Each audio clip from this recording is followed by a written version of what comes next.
Hi friends, మనం బిర్యానీ ఎలా చేయాలి అనడానికి ముందు వీడియోలో హాఫ్ చూసాం కదా. ఇప్పుడు దాని కంటిన్యూషన్ చూద్దాం. దానికోసం నేను ఇక్కడ దాదాపు ఒక 4.5 kg రైస్ వరకు తీసుకుంటున్నానండి. బాగా నానబెట్టుకోవాలన్నమాట. ముందుగానే కడిగేసి దాదాపు ఒక 15 to 20 minutes నానితే రైస్ బాగుంటుంది, త్వరగా ఉడికిపోతుంది. ఇప్పుడు చూడొచ్చు, స్టవ్ ఆన్ చేసేసుకొని ఒక పాత్రను పెట్టేసుకోవాలి. అందులో ఆయిల్ వేసుకోవాలండి. నేను ఇందాక ఏంటంటే చికెన్లో ఎక్కువ ఆయిల్ వేసాను కాబట్టి మరి ఎక్కువ ఆయిల్ ఇందులో వేయట్లేదన్నమాట. మీడియంగానే వేస్తున్నాను. హెల్త్కి కూడా మీడియంగా తినడం చాలా హెల్తీ కాబట్టి అందులోకి సన్నగా తరిగినటువంటి పచ్చిమిర్చి దాదాపు నేను ఇక్కడ 7 నుంచి 8 వరకు పచ్చిమిర్చి వేసుకున్నాను. అది బాగా వేగుతోంది. పచ్చిమిర్చి ఎప్పుడు కూడా కొంచెం వేగాలి, లేదంటే కనుక టేస్ట్ రాదు. ఆల్మోస్ట్ ఏవైనా సరే మనం బాగా డీప్ ఫ్రై అయినప్పుడే టేస్ట్ అనేది మనకు తెలుస్తుందన్నమాట. చూడొచ్చు, ఫ్లేవర్ చేంజ్ అవుతుంది పచ్చిమిర్చి. ఆ ఫ్లేవర్ చేంజ్ అయ్యేటప్పుడు అందులోకి ఆనియన్స్ వేసేసుకోవాలి. ఆనియన్స్ కూడా దాదాపు నేను ఇక్కడ ఒక 1/2 kg పైన వరకే నేను ఆనియన్స్ తీసుకుంటున్నాను. ఆనియన్స్ ఎంత ఎక్కువగా వేసుకుంటే రైస్ కలర్ అంత చేంజ్ వస్తుంది, అంత టేస్ట్ కూడా వస్తుంది. ఆనియన్స్ అనేవి ఎప్పుడు కూడా సన్నగా తరుగుకోవాలి. మరి లావుగా ఉండడం వల్ల ఏమవుతుంది అంటే అవి త్వరగా వేగవు. అవి వేగకపోవడం వల్ల ఏమవుతుందంటే ఫ్లేవర్ కూడా పెద్దగా మనకు తెలియదన్నమాట. హై ఫ్లేమ్లోనే పెట్టేసుకోవచ్చు, మీడియం ఫ్లేమ్ ఏం అవసరం లేదు.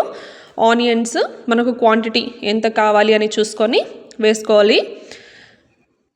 ఆనియన్స్ త్వరగా ఉడికిపోవాలి అంటే ప్లేట్ పెట్టేసి జస్ట్ 1 or 2 minutes ఉంటే వేగిపోతాయి. చూడొచ్చు, గోల్డిష్ కలర్లోకి ఆనియన్స్ వచ్చేసాయి. అందులోకి నేను కట్ చేసి పెట్టుకున్నటువంటి టమోటా తీసుకుంటున్నాను. యాక్చువల్లీ నేను ఇక్కడ ఈ బిర్యానీ కోసం 2 kgs టమోటా తీసుకున్నాను. అందులో కొద్దిగా చికెన్లో వేయించాను. రిమైనింగ్ మొత్తం కూడా నేను ఇందులోనే రైస్లో కోసం వేసేసుకుంటున్నాను. టమోటా కూడా సన్నగానే తరుగుకోవాలన్నమాట. ఎందుకంటే టమోటా సన్నగా తరగడం వల్ల తొందరగా వేగిపోయి రైస్లో మెల్ట్ అయిపోతాయి. లేదంటే కనుక అవి అలాగే పచ్చిగానే కనపడుతుంటాయి, త్వరగా వేగవు కూడా అన్నమాట. చూడొచ్చు ఎంత స్పీడ్గా మనకి ఇక్కడ వేగిపోతున్నాయి అనేసి. ఇదంతా సన్నగా తరగడం కొంచెం లేట్ అవ్వచ్చేమో కానీ బట్ చాలా రెసిపీ బాగా రావడం కోసం, త్వరగా వేగడం కోసం సన్నగానే కొంచెం టైం తీసుకొని అయినా సరే తరిగించుకోవాలన్నమాట. చూడొచ్చు, బాగా వేగిపోయాయి. అందులోకే నేను ఇంట్లో తయారు చేసుకున్నానని చెప్పాను కదా అప్పుడే, అదే అల్లం వెల్లుల్లి పేస్ట్ నేను తీసుకుంటున్నాను. దాదాపు నేను ఇక్కడ 5 to 7 spoons వరకు నేను అల్లం వెల్లుల్లి పేస్ట్ తీసుకుంటున్నాను. అల్లం వెల్లుల్లి పేస్ట్ అనేది బయట కొనడం కంటే మనం ఇంట్లో ప్రిపేర్ చేసుకుంటేనే చాలా హెల్దీ, చాలా టేస్ట్ కూడా ఉంటుందన్నమాట. చూడొచ్చు, మనం వన్స్ అల్లం వెల్లుల్లి పేస్ట్ వేసుకున్న తర్వాత దాదాపు కదుపుతూనే ఉండాలి, లేదంటే కనుక కింద మాడిపోయే ఛాన్సెస్ ఎక్కువగా ఉంటాయి. ఆ పేస్ట్ తొందరగానే వేగిపోతుంది కాబట్టి మనం మధ్య మధ్యలోనే వేసుకుంటూనే కదుపుకుంటూ ఉండొచ్చు. కొంచెం మసాలా ఎక్కువగా కావాలి అనుకున్న వాళ్ళు దాదాపు ఒక 10 spoons వరకు కూడా మనం ఇక్కడ వేసుకోవచ్చు అన్నమాట. బిర్యానీకి కొంచెం మసాలాలు ఎక్కువగా ఉంటేనే రెసిపీ అనేది చాలా చక్కగా వస్తుంది.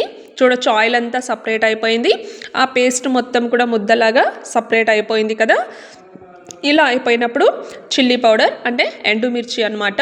అది కూడా ఇంట్లో ఎండపెట్టి ప్రిపేర్ చేసుకున్న పౌడరేనండి. అది కూడా నేను దాదాపు అంటే 1 kgకి ఒక 1/2 spoon చొప్పున నేను ఒక 2 spoons తీసుకున్నాను. ఆ తర్వాత గరం మసాలా అది కూడా నేను దాదాపు ఒక 2 spoons వరకు తీసేసుకుంటున్నాను. అవి 2 వేసుకున్న తర్వాత ఇందులోకి సన్నగా కట్ చేసి పెట్టుకున్నటువంటి కొత్తిమీర మరియు పుదీనా. ఇక్కడ క్వాంటిటీ కొత్తిమీర పుదీనా మరీ క్వాంటిటీ చూసుకోవాల్సిన అవసరం లేదండి. అవి కొంచెం ఎక్కువగా ఉంటే కూడా చాలా మంచి టేస్ట్ వస్తుంది కాబట్టి కొంతమంది లాస్ట్లో వేస్తారు. అలా లాస్ట్లో వేయడం వల్ల కంటే కూడా ఇలా ముందుగానే వేసేసుకోవడం వల్ల మనకు బాగా ఫ్లేవర్ అనేది తెలుస్తుంది.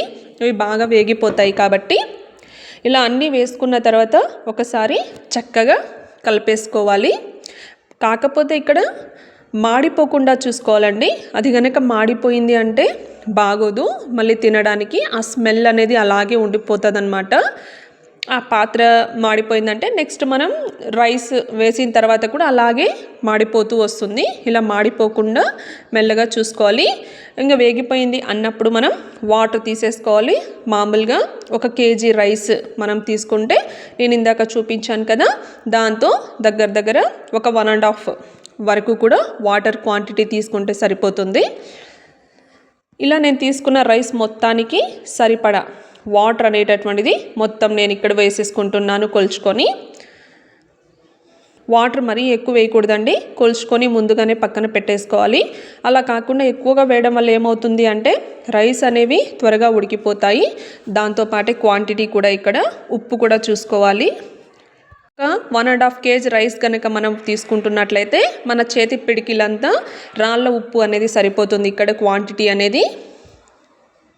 ఇలా వేసేసుకున్న తర్వాత ఉప్పు ఒకసారి మెల్ట్ చేయడం కోసం మనము ఒకసారి కలుపుకోవాలి.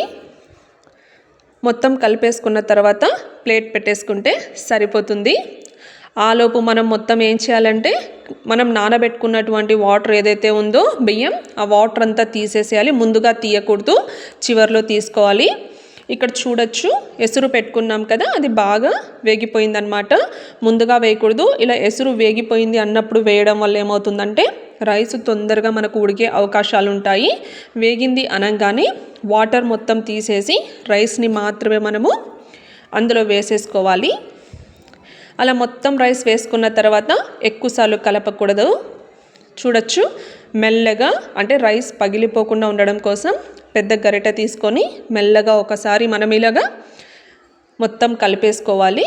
అలా కలుపుకున్న తర్వాత ప్లేట్ మూసేయచ్చు.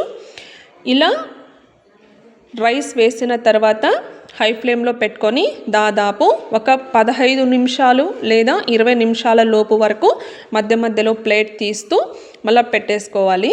మరి ఎక్కువసేపు మనం అలాగే పెట్టడం వల్ల ఏమవుతుంది అంటే వాటర్ అంతా ఇంకిపోయి కింద మాడు వాసన వచ్చేటటువంటి ఛాన్సెస్ ఎక్కువగా ఉంటాయి. కాబట్టి మనం అలా చేయకూడదు. చూడొచ్చు ఫైనల్ టచ్ వాటర్ అంతా అయిపోయిన తర్వాత ఫైనలీ ఇక్కడ నేను ముందుగానే చికెన్ చేసి పెట్టేసుకున్నాను కదా, ఆ చికెన్ మొత్తాన్ని కూడా మనము ఇందులోకి వేసుకోవాలి.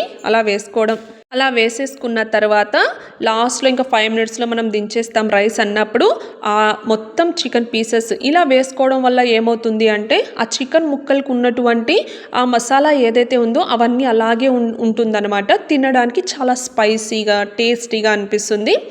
ఫైనల్ టచ్లో మొత్తం వేసేసుకొని దానిపైన సైడ్స్కి ఉన్నటువంటి ఆ రైస్ మొత్తాన్ని కొద్దిగా తీసి దానిపైన వేసేసుకుంటే సరిపోతుంది. చూడొచ్చు ఇక్కడ ఎంత స్పైసీగా మనకు కనిపిస్తున్నాయో ముక్కలు అనేటటువంటివి.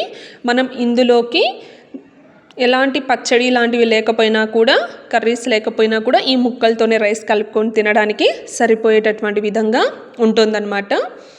చాలా సింపుల్గా టేస్టీగా చేసేసుకోవచ్చండి. కొత్తగా నేర్చుకునే వాళ్ళైతే చాలా సింపుల్గా చేసేసుకోవచ్చు ఇబ్బంది లేకుండా. చూడొచ్చు ఇలా సైడ్స్లో ఉన్నటువంటి మొత్తం రైస్ కాకుండా సైడ్స్లో ఉన్నటువంటి రైస్ వేసేసుకొని జస్ట్ ఒక 5 మినిట్స్ వరకు మళ్ళీ మూత పెట్టేసుకుంటే సరిపోతుంది. ఎక్కువ సమయం కూడా పెట్టాల్సిన అవసరం లేదు, వాటర్ అంతా డ్రై అయిపోయింది కాబట్టి. ఇలా వేసేసుకుంటే మళ్ళీ సర్వ్ చేసేటప్పుడు కావాలంటే మనము ముక్కలన్నీ తీసుకుంటూ సపరేట్గా పెట్టుకుంటే చాలా బాగుంటుంది, చాలా టేస్టీగా కూడా ఉంటుంది. మీకు గనక ఇలాంటి మరికొన్ని వీడియోలు కావాలనుకుంటే మా ఛానల్ని సబ్స్క్రైబ్ చేసుకోండి, షేర్ చేయండి, లైక్ చేయండి. చూడొచ్చు ఎంత రెసిపీ అనేది ఎంత టేస్టీగా మనం చూడండి గుమగుమలాడే బిర్యానీ రెడీ అయిపోయింది. ముస్లిమ్స్ ఇళ్ళల్లో బిర్యానీ లాగా అందరూ కూడా చక్కగా చేసేసుకోండి. ఇలాంటి బిర్యానీ, ఇది పెరుగు పచ్చడి దేంట్లో అయినా కూడా చాలా చక్కగా ఉంటుంది తినడానికి.